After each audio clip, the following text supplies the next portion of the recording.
Bismillahirrahmanirrahim. Assalamualaikum warahmatullahi wabarakatuh.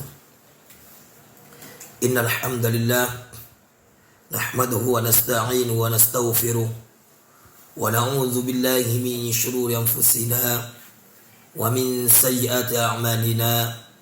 May yahdihillahu fala mudilla lahu wa may yudlilhu fala hadiya lahu. Asyhadu an la ilaha illallah wa asyhadu anna Muhammadan abduhu wa rasuluhu la nabiyya wa la rasula ba'da. Qala Allah ta'ala fi kitabihil aziz. A'udzu billahi minasy syaithanir rajim. Bismillahirrahmanirrahim. Qul huwallahu ahad. Allahus samad. Lam yalid wa lam yulad walam yakul lahu kufuwan ahad. Wa qala Rasulullah sallallahu alaihi wasallam, khairukum man ta'allama al-Qur'ana wa 'allamah. Sadaqallahul 'azim wa sadaqa rasuluhun nabiyyul karim wa nahnu 'ala dzalika minasy syahidin wasyakirin walhamdulillahi rabbil alamin. Amma ba'd. Jamaah yang dimuliakan oleh Allah subhanahu wa ta'ala, tak lupa kita senantiasa puji syukur kita haturkan kepada Allah subhanahu wa ta'ala atas limpahan rahmatnya, nikmatnya. Tentu nikmat yang paling agung, nikmat yang paling mulia yang Allah masih karuniakan kepada kita, yakni nikmatul iman wa nikmatul Islam yang masih dalam hati kita, yang saat ini Allah masih berikan kepada kita semuanya, sehingga kita mampu menjalankan segala bentuk apa yang diperintahkan oleh Allah dan Rasulnya, dan menjauhi segala apa yang dilarang oleh Allah dan Rasulnya. Jamaah yang dimuliakan oleh Allah subhanahu wa ta'ala, maka nikmat iman, nikmat Islam, dan nikmat sehat yang Allah karuniakan kepada kita ini, terus dan kita mensyukuri nikmatnya, supaya Allah subhanahu wa ta'ala menambahkan kenikmatan-kenikmatan yang mulia, kenikmatan-kenikmatan yang agung yang Allah berikan kepada kita semua. Kita tidak bisa bayangkan jika Allah cabut nikmat iman, jika Allah cabut nikmat Islam dalam hati kita, bagaimana kita jadinya dan seperti apa kita melaksanakan kehidupan di dunia ini. Maka tentu jamaah yang dimuliakan oleh Allah subhanahu wa ta'ala, kita senantiasa selalu bersyukuri nikmat-nikmat yang Allah karuniakan kepada kita, supaya Allah subhanahu wa ta'ala menjaga dan merawat kita, yakni merawat keimanan kita, merawat keislaman kita yang masih dalam tubuh kita. Karena kita tahu bahwa iman itu, al-imanu yazidu wa yanqus. Iman itu adalah naik turun. Hari ini kita beriman kepada Allah, belum tentu besok. Jam ini kita beriman kepada Allah, belum tentu jam selanjutnya. Maka daripada itu jamaah yang dimuliakan oleh Allah subhanahu wa ta'ala, terus untuk meningkatkan keimanan kita kepada Allah subhanahu wa ta'ala, kita mendekatkan diri kita kepada Allah dengan cara menjalankan sebagaimana yang Allah perintahkan, dan menjauhi segala apa yang dilarang oleh Allah subhanahu wa ta'ala dan Rasulnya. Karena salah satu bentuk keimanan kita yang turun di saat itu kita lagi jauh daripada Allah, senantiasa bermaksiat kepada Allah subhanahu wa ta'ala dan Rasulnya, yakni tidak menjalankan segala bentuk perintah-perintah yang Allah perintahkan kepada kita. Maka daripada itu jamaah yang dimuliakan oleh Allah subhanahu wa ta'ala, senantiasa kita taqarrub kepada Allah, senantiasa kita mendekatkan diri kita kepada Allah dengan cara menunaikan segala bentuk yang diperintahnya dan menjauhi segala apa yang dilarangnya. Itulah sebuah ketakwaan yang digambarkan oleh para ulama, oleh para alim terkait dengan mendefinisikan tentang masalah takwa. Yang kedua jamaah, nikmat sehat. Nikmat ini adalah nikmat yang paling kaya.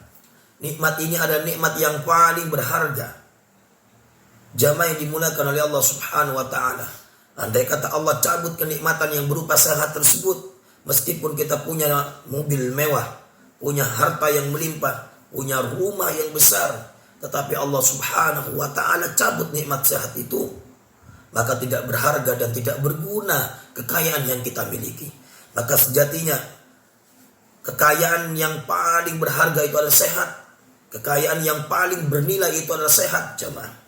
Maka terus mensyukuri nikmat-nikmat yang Allah berikan, yakni berupa kesehatan ini. Insya Allah kalau kita mensyukuri nikmat-nikmat yang Allah kurniakan yang berupa kesehatan ini, niscaya Allah akan tambah kesehatan tersebut. Allah akan jaga dari segala macam penyakit, dari segala macam bentuk petaka dan sebagainya.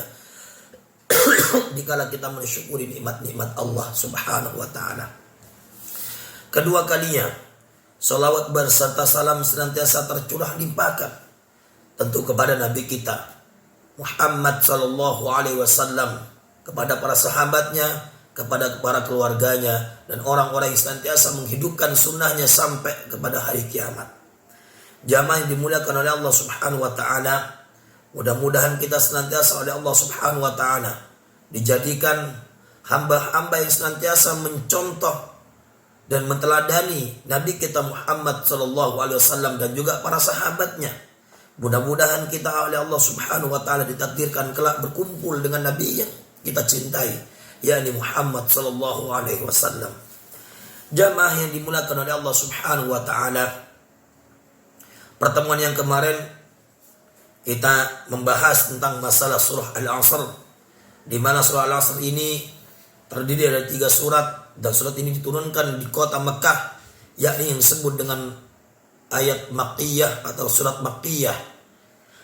Dan kita pertemuan yang kemarin sambil lalu mentahsin, sambil lalu belajar tentang perbaiki bacaan Al-Quran, tentang belajar memperbaiki makharijul huruf yang ada di dalam Al-Quran.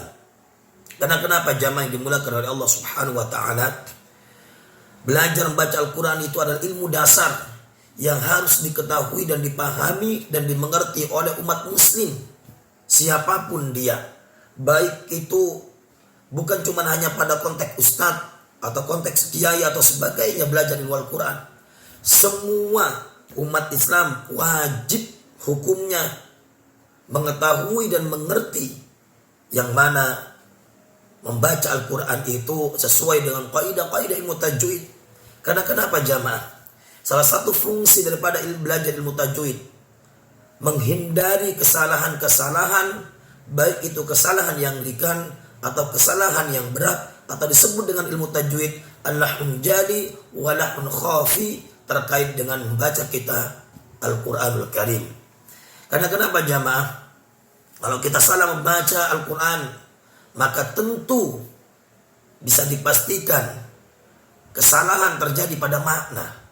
Ketika sudah kesalahan terjadi pada makna, maka bukan pahala yang kita dapat, justru malah dosa yang kita dapat. Sebagaimana firman Allah Subhanahu wa ta'ala, warattilil Qur'ana tartila, bacalah Al-Quran itu dengan tartil. Sebagian ulama menafsirkan daripada ayat tersebut bahwa tartil itu adalah mentajwidkan semua huruf. Artinya kita harus mengetahui seperti apa pelafalan huruf-huruf yang ada dalam Al-Quran. Maka ini adalah ilmu dasar jamaah. Sebelum kita merangkak kepada ilmu-ilmu yang lain, sebelum kita masuk kepada ilmu-ilmu yang lain, maka kita harus mempelajari tentang bagaimana kita membaca Al-Quran dengan baik dan benar. Karena kenapa? Karena ini adalah kitab kita. Bagaimana mungkin kita bisa memahami pedoman kita sementara kita tidak mampu membaca dengan baik dan benar? Jamaah yang dimuliakan oleh Allah Subhanahu wa ta'ala, minggu yang lalu kita membahas surah Al-Asr, di mana Allah Subhanahu wa ta'ala menjelaskan kepada hambanya bahwa setiap manusia itu mengalami kerugian yang luar biasa, kecuali orang yang tidak rugi, yang Allah berikan kesempatan untuk hidup di muka bumi ini. Yang pertama adalah illal ladzina amanu wa 'amilus shalihat, yakni orang-orang yang beriman kepada Allah, wa 'amilus shalihat, orang yang senantiasa menjalankan atau melaksanakan hal-hal yang baik, wa tawassaw bil haqq, saling menasihati antara satu dengan yang lainnya, menyampaikan kebenaran kepada saudara-saudaranya, memberikan nasihat kepada saudara-saudaranya. Wa tawassaw bis sabr, dan kita sabar dalam sebuah ketaatan, menjalankan ketaatan kita kepada Allah Subhanahu wa taala, sabar menjalankan sunnah-sunnah nabinya Muhammad sallallahu alaihi wasallam. Nah, itu orang-orang yang tidak merugi. Di surat Al-Humazah ini menjelaskan bagaimana kriteria atau karakter orang-orang yang tidak merugi menjalani kehidupan dunia ini. Jamaah yang dimuliakan oleh Allah Subhanahu wa taala, waktu ini tidak akan pernah terulang kembali. Semenit pun dan bahkan sedetik pun tidak akan pernah terulang kembali terkait dengan apa yang kita lakukan. Makanya jamaah yang dimuliakan oleh Allah, perbanyaklah muhasabah, perbanyaklah introspeksi diri terkait dengan apa yang kita lakukan. Lebih banyak manakah dosa atau maksiat yang kita lakukan kepada Allah dari menjelang tidur sampai mau tidur lagi. Nah, ini yang perlu kita koreksi jamaah. Artinya yang perlu kita koreksi adalah kesalahan-kesalahan yang kita lakukan. Jangan-jangan di setiap candaan kita ada unsur maksiat kita kepada Allah. Jangan-jangan setiap obrolan kita dengan teman kita ada unsur kemaksiatan kita kepada Allah Subhanahu wa taala. Nah, maka daripada itu dianjurkan oleh Nabi kita Muhammad sallallahu alaihi wasallam, dalam sebuah hadisnya dikatakan, dalam sebuah riwayat dikatakan bahwa Nabi sallallahu alaihi wasallam yang sudah dijamin oleh Allah Subhanahu wa taala untuk menuju surganya, beliau masih beristighfar kepada Allah. Dalam satu riwayat beliau beristighfar sebanyak 73 kali. Dalam riwayat lain beliau beristighfar kepada Allah Subhanahu wa taala sebanyak 100 kali. Nah, maka daripada itu jamaah yang dimuliakan oleh Allah Subhanahu wa taala, perbanyaklah kita istighfar kepada Allah, memohon ampun kepada Allah. Agar apa? Agar Allah Subhanahu wa taala mengampuni kemaksiatan-kemaksiatan kita, dosa-dosa kita, baik yang sengaja ataupun yang tidak sengaja. Jamaah yang dimuliakan oleh Allah Subhanahu wa taala, pada kesempatan kali ini kita mencoba untuk membahas tentang surah Al-Humazah. Nah, sebelum kita membahas surat Al-Humazah, kita mencoba untuk belajar membaca Al-Quran, belajar memperbaiki bacaan-bacaan kita. Baik jamaah, saya awali dengan bacaan ta'awudz basmalah. A'udzu billahi minasy syaithanir rajim. Saya ulangi. Ketika melafalkan ta'awudz, maka mencucu. A'udzu billahi minasy syaithanir rajim. Huruf ra tidak boleh tidak boleh mencucu atau tidak boleh bergerak kedua bibir kita. A'udzu billahi minasy syaithanir rajim. Bismillahirrahmanirrahim. Him, jim itu dibaca 2 ayunan, ya, atau 4 harokat atau 2 alif. Ayat yang pertama, wailul likulli humazatil lumazah. Hati-hati, kadang-kadang kita melafalkan atau kesalahan di ayat yang pertama ini pada huruf H, ya, dan huruf ta yang berada di akhir ayat. Kesalahannya wailul likulli hu berubah jadi ha. Nah, ini hati-hati jamaah. Maka ini fungsi daripada kita belajar ilmu tajwid supaya kesalahan-kesalahan seperti ini tidak terjadi pada kita. Ha tetap ditekan suaranya, ya. Wailul likulli hu, tidak hu. Nah, itu jangan sampai ketukar dengan huruf ha. Wailul likulli humazatil lumazah. Nah, tak yang terakhir itu ketika diwaqafkan berubah menjadi ha. Nah, tak yang model seperti itu disebut dengan tak marbutah. Tak yang bentuk seperti itu berubah menjadi huruf ha ketika kita mewaqafkan. Tidak boleh dibaca begini. Wailul likulli humazatil lumazat. Nah, itu tidak boleh. Maka berubah menjadi huruf ha, dan tidak juga berubah menjadi huruf ha, tidak lumazah. Nah, itu enggak boleh juga. salah juga terkait dengan makna ya. Harus diganti huruf ha. Wailul likulli humazatil lumazah. Seperti itu. Ayat yang kedua, alladzi, huruf dzal yang ada titiknya, keluarkan ujung lidah. Artinya ujung lidah itu menyentuh gigi, ujung gigi bagian atas ya. Alladzi jama'a ma'a, tidak jama'a. Hati-hati. Kadang-kadang kita yang sering kali tertukar itu antara a dengan a ya. Hati-hati jangan sampai ketukar antara a dengan a ya. Kesalahan di ayat yang kedua ini a jadi a ya. Nah, maka harus diperbaiki, perlu diperhatikan dengan baik setiap hurufnya. Saya ulangi. Alladzi jama'a malau wa'addadah. Launya dibaca dengung yang lama. Kenapa? Karena tanwin bertemu wawu itu dibaca dengung yang lama dengan status hukumnya adalah idgham bi gunnah. Ayat yang ketiga. Nah, kesalahan ayat yang ketiga ini yang sering kali dilakukan oleh kaum muslimin, yakni yang pertama, sabu dibaca sabu. Yang kedua, annama lahu, hu dibaca hu, kadang dibaca pendek. Akhlada, kho-nya harus dingorokkan, bukan ahlada, itu nggak boleh. Harus akhlada ya. Harus ngorok seperti itu cara melafalkan huruf ha. Sabu nama dengung yang lama karena dia adalah gunnah, maka harus dengung yang lama. Tidak boleh ya. Sabu nama lahu akhlada. Seperti itu ya. Ayat yang keempat. Kesalahan ayat yang keempat yang sering kali dilakukan oleh kaum muslimin ketika membaca Al-Quran. Kalla la yumbadan da. Nah, itu tidak boleh. Kenapa tidak boleh? Karena ada titiknya ya. Maka kalla la yumbadanna fil hutamah. Hutamah harus dibaca ha, tidak boleh dibaca ha ya, dan juga harus dibaca po, tidak boleh dibaca ta ya. Kalla la yumbadanna fil hutamah, seperti itu. Selanjutnya wama ada dipantulkan, tidak boleh dibaca wama ad.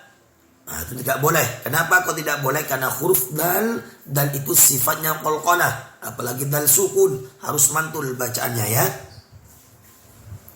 Wa ma adraka mal hutamah. Saya ulangi. Wa ma-nya dibaca dua ayunan ya, atau dua alif atau 4 harokat. Wa ma adraka mal hutamah. Oke. Selanjutnya narullahil muqadah. Saya ulangi, narullahil muqadah. Kesalahannya seringkali dibaca narullahil muqadah. Nah, hati-hati pada mu-nya itu tidak dibaca mu karena tidak ada hamzahnya. Jadi harus dibaca ayun, yaitu mad tabi'i, harus dibaca satu ayunan, satu alif atau 2 harokat. Narullahil muqadah, seperti itu ya. Selanjutnya ayat yang ke-7. Allati tatto. Nah, tatto tidak dibaca tatto. Nah, tatto itu sama seperti membaca huruf to berubah jadi ta. Hati-hati jamaah nggih. Allati taqali'u 'alal afidah. Dan juga hati-hati di sini ada a, ada a, ya. Allati taqali'u 'alal a. Nah, hati-hati ya. Allati taqali'u 'alal afidah. Lanjut ayat ke-8. Innaha 'alaihim muqsadah. Himnya dibaca dengung yang lama. Kenapa? Karena mim sukun bertemu mim, yakni dibaca dengung yang lama, atau status hukum tajwidnya dibaca idgham mithli ya. Innaha, ingat tasydid, nun tasydid, setiap nun tasydid dan mim tasydid itu dibaca dengung yang lama. Innaha alaihim muqsadah fi amadin mumaddadah. Saya ulangi, fi amadin mumaddadah. Tanwin bertemu mim, tanwin bertemu mim dibaca dengung yang lama. Nah, baik jamaah, mungkin itu sekedar atau sekilas tahsin pada kesempatan kali ini terkait dengan surah Al-Humazah. Insyaallah nanti kita akan lanjutkan tahsin berikutnya. Namun jamaah yang dimuliakan oleh Allah Subhanahu wa taala, perlu kami sampaikan bahwasanya surah Al-Humazah ini ada kaitannya dengan surah Al-Asr, atau Al-Asr ada kaitannya dengan surah Al-Humazah. Kalau surah Al-Asr itu jamaah menceritakan atau menyampaikan kepada kita, Allah Subhanahu wa taala menyampaikan karakter orang-orang yang tidak merugi dalam kehidupan dunia ini.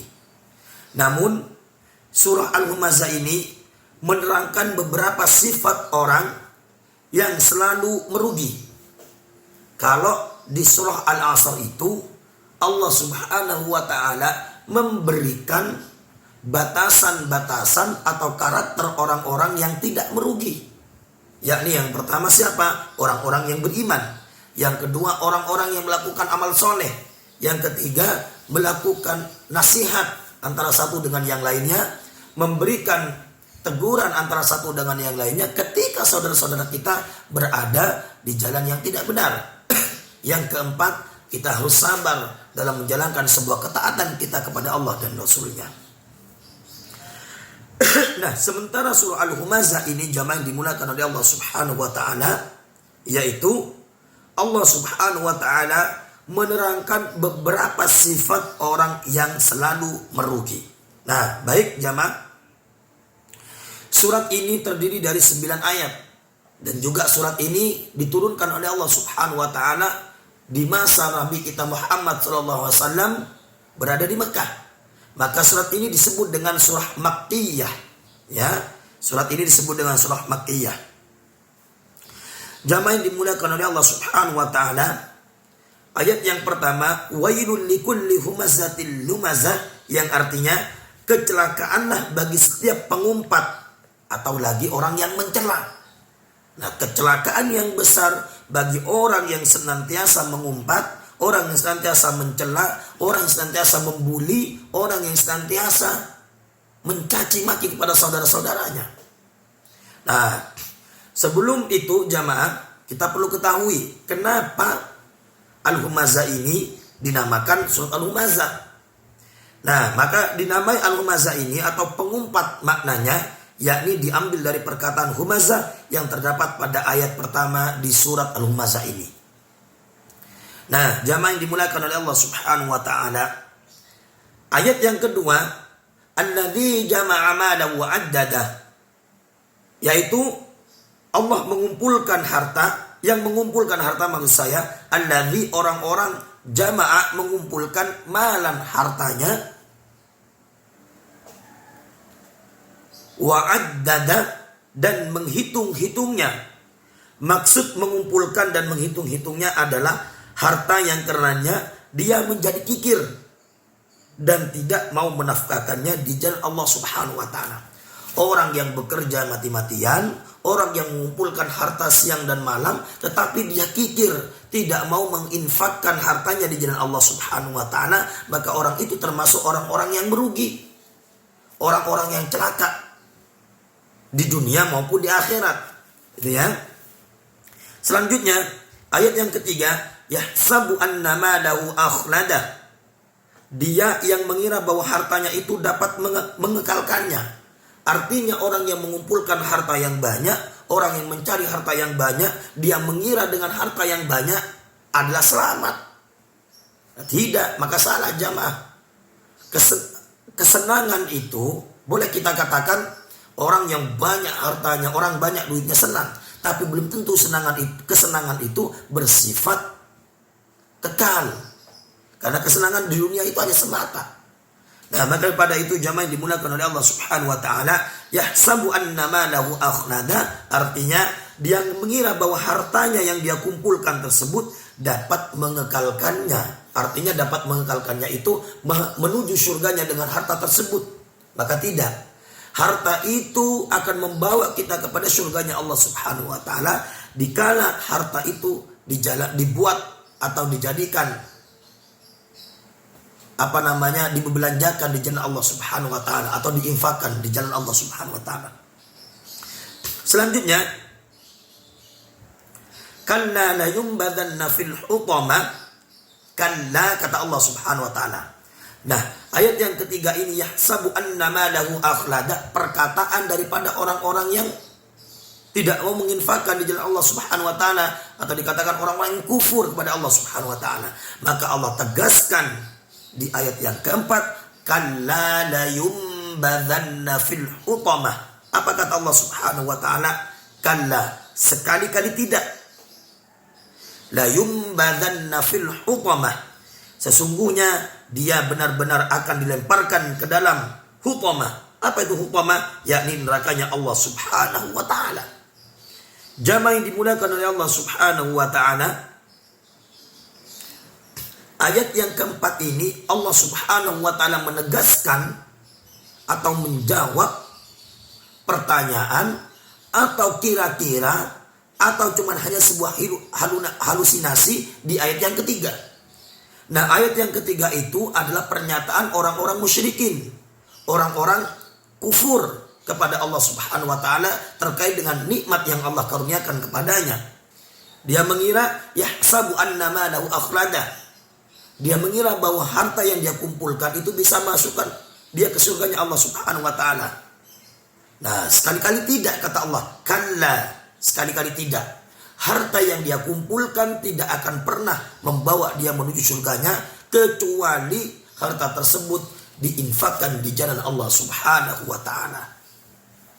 Ya, diinfakkan di jalan Allah Subhanahu wa taala itu banyak, yakni kita membantu kepada sesama, memberikan infak kepada orang, bersedekah kepada orang yang butuhkan, dan lain sebagainya, yakni yang berkaitan dengan illal ladzina amanu wa amilus shalihat, berkaitan dengan ayat-ayat wa amilus shalihat, melaksanakan perbuatan-perbuatan yang salih, maka orang itu tidak akan pernah merugi. Sebegitu ya.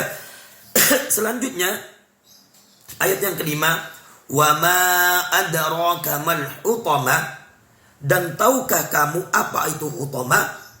Nah, ayat yang ke-5 ini disampaikan oleh Allah Subhanahu wa taala. Ditanyakan oleh Allah Subhanahu wa taala, wa ma adraka mal hutama, dan tahukah kalian apa itu hutama? Maka ayat yang ke-6, narullahil muqadah. Ayat yang ke-6 yaitu api atau neraka yang disediakan oleh Allah Subhanahu wa taala, yang dinyalakan oleh Allah Subhanahu wa taala, disediakan untuk siapa? Tentu untuk orang-orang yang tidak menginfakkan hartanya di jalan Allah Subhanahu wa taala. Allati tattali'u 'alal afidah. Ayat yang ke-7, allati tattali'u 'alal afidah, yakni yang membakar sampai ke hati. Ya Allah, na'udzubillah min dzalik. Orang yang dimasukkan kepada al-hutama, yakni neraka itu, neraka namanya hutama. Maka ketika Allah masukkan ke dalam neraka hutama tersebut, ayat yang ke-7 ini, allati tuttali'u 'alal afidah, maka api itu membakar sampai kepada hatinya. Ya Allah, na'udzubillah min dzalik. Orang-orang yang tidak menginfakkan hartanya di jalan Allah Subhanahu wa taala, di surah Al-Humazah ini Allah masukkan dia kepada nerakanya Allah Subhanahu wa taala yang namanya hutamah. Yang di situ akan nanti membakar kita sampai kepada hati kita. Maksud sampai kepada hati kita yakni sakitnya siksaan daripada api neraka tersebut, panasnya api neraka tersebut itu masuk kepada hati kita. Nah, kita tidak bisa bayangkan jamaah, dikena api aja, api-api yang di dunia ini, ya Allah, panasnya luar biasa. Bagaimana nanti kita dimasukkan oleh Allah Subhanahu wa taala kepada nerakanya Allah yang panasnya itu tembus kepada hati, kita tidak bisa bayangkan jamaah. Makanya jangan sekali-kali mengira bahwa harta yang kita kumpulkan mampu mengantarkan kita menuju surganya Allah Subhanahu wa taala, kecuali illal ladzina amanu wa 'amilus shalihat, kecuali orang-orang itu senantiasa menginfakkan dia di jalan Allah Subhanahu wa taala dan melaksanakan perbuatan-perbuatan yang baik kepada Allah Subhanahu wa taala. Ayat yang ke-8, innaha 'alaihim mu'sadah, sesungguhnya api itu ditutup rapat atas mereka, fi amadim mumaddada, sedang mereka itu diikat pada tiang-tiang yang panjang. Ya Allah, na'udzubillah min dzalik. Ini gambaran jamaah yang dimulakan oleh Allah Subhanahu wa taala. Orang yang pelit, orang yang kikir, orang yang tidak mau menginfakkan hartanya di jalan Allah. Kita tahu kenapa orang kikir itu dilemparkan ke nerakanya Allah Subhanahu wa taala. Karena harta yang kita miliki itu bukan punya kita jamaah, punya Allah Subhanahu wa taala.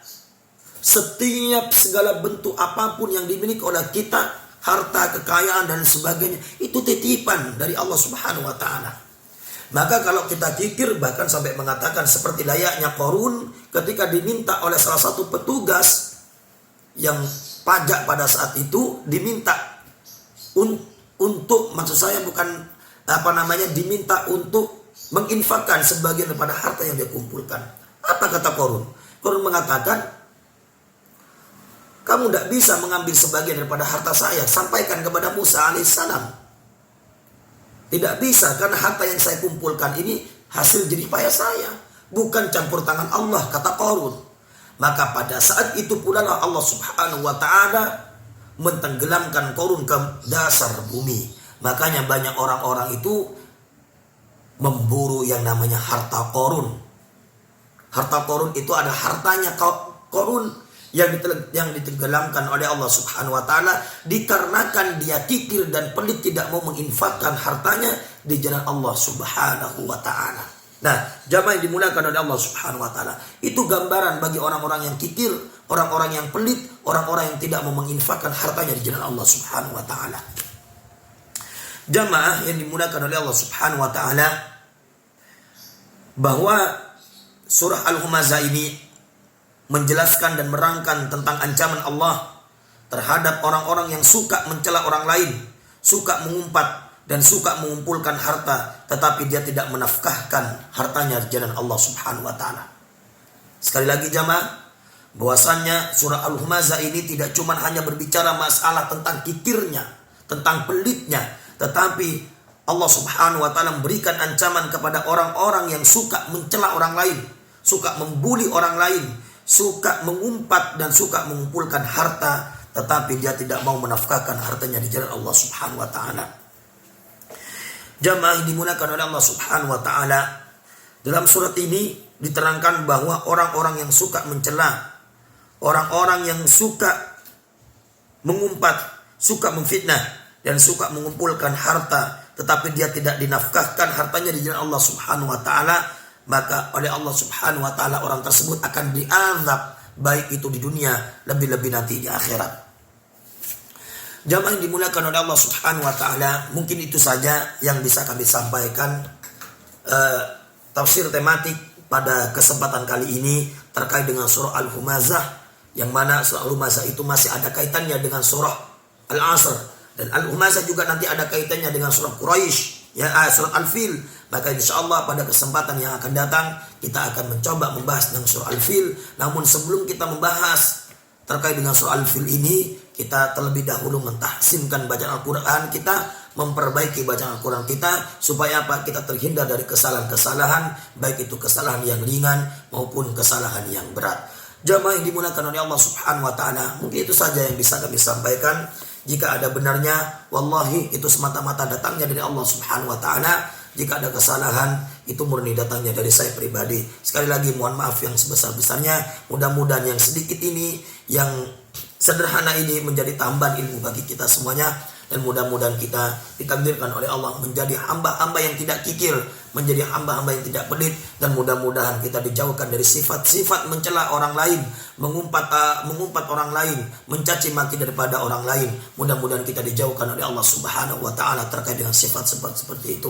Mudah-mudahan kita oleh Allah dijaga, baik itu kesehatan kita, keimanan kita, dan keselamatan kita oleh Allah Subhanahu wa taala. Dan mudah-mudahan pandemi ini segera berakhir. Sudah cukup lama kita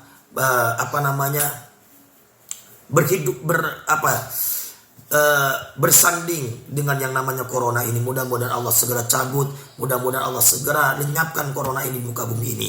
Itu saja mungkin yang bisa kami sampaikan. Kurang lebihnya mohon maaf. Wallahu a'lam bishawab. Assalamualaikum warahmatullahi wabarakatuh. Sebelumnya kita tutup dan akhiri perjumpaan kita ini dengan baca hamdalah dan doa kafaratul majlis. Alhamdulillahirabbil alamin. Subhanaka Allahumma wa bihamdika asyhadu an la ilaha illa anta astaghfiruka wa atubu ilaik.